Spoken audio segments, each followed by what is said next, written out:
So my friend came over a few days ago. He brought 3 guitar amps with him. This one was broken. He gave it to me. Um, and he also brought his guitar over so I could restring it and clean it up. And yeah, he said, and I also lowered the action a bit on his guitar. He says that it played better than it did brand new. Also, it was a Maestro by Gibson. I liked it, even though I don't know, not many people like Maestros. But anyway, on to the amp. Okay, so here is the amp. Uh, it's a Hondo. I'm kind of familiar with this company, but not really. They made guitars throughout like the 70s and 80s, I think, something like that. I watched Troubley's Guitar Show episode about it. I had to put a new back on here, which is now going crazy on me. Reason why is because the electronics don't work, so I had to. These up here, I don't know if you can see. Yeah, maybe you can. Yeah, but these electronics, they do not work whatsoever, so I had to put an output jack on the back of this thing. I tried to drill a hole in the original back that this came with, but it was just too thick, and I did not have the right tools, so I decided to make one out of cardboard. So yeah, just a makeshift guitar amp back thingamajig. It works fine, but I don't know. Now this is just sort of a speaker, not really an amp. I was thinking about salvaging these parts though for something else, but I don't know. I guess for the aesthetic it looks cool.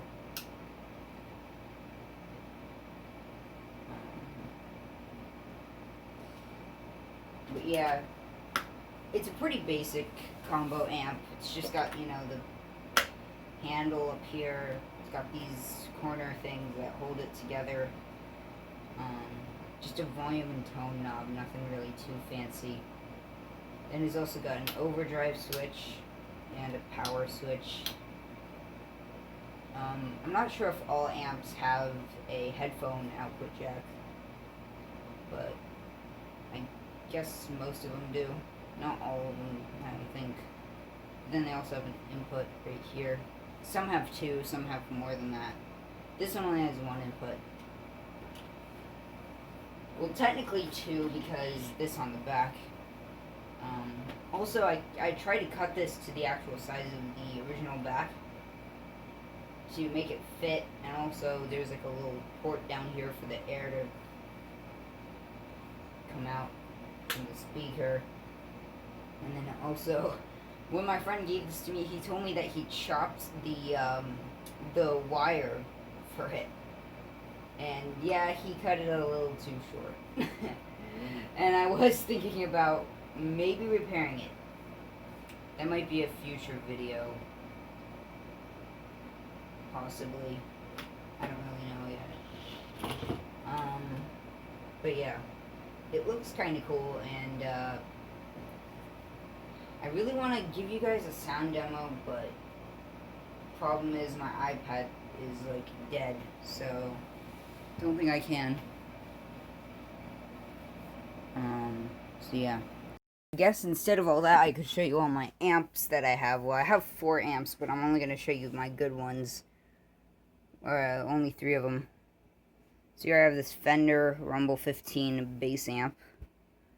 I use it for clean tones with electric guitar, or I use it for bass. This I use with my guitar.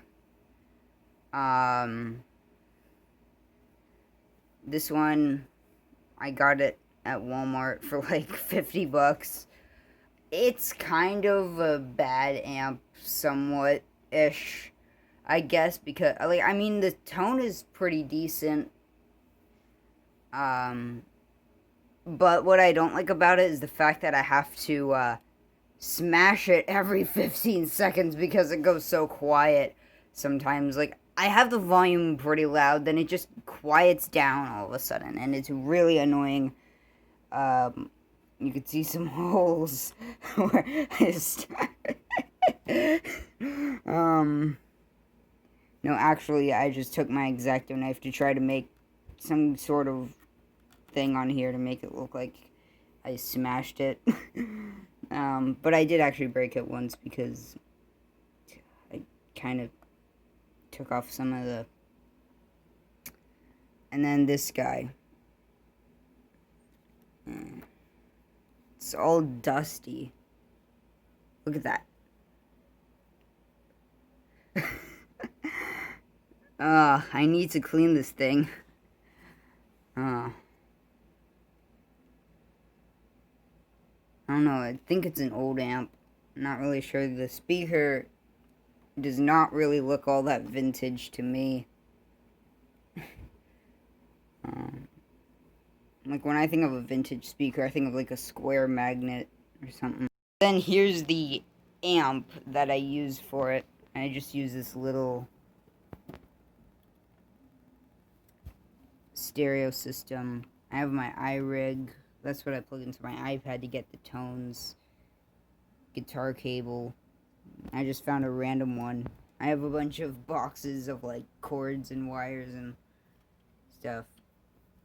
And then, since this thing is a stereo system that you have to plug in some speakers that I have down here, those two,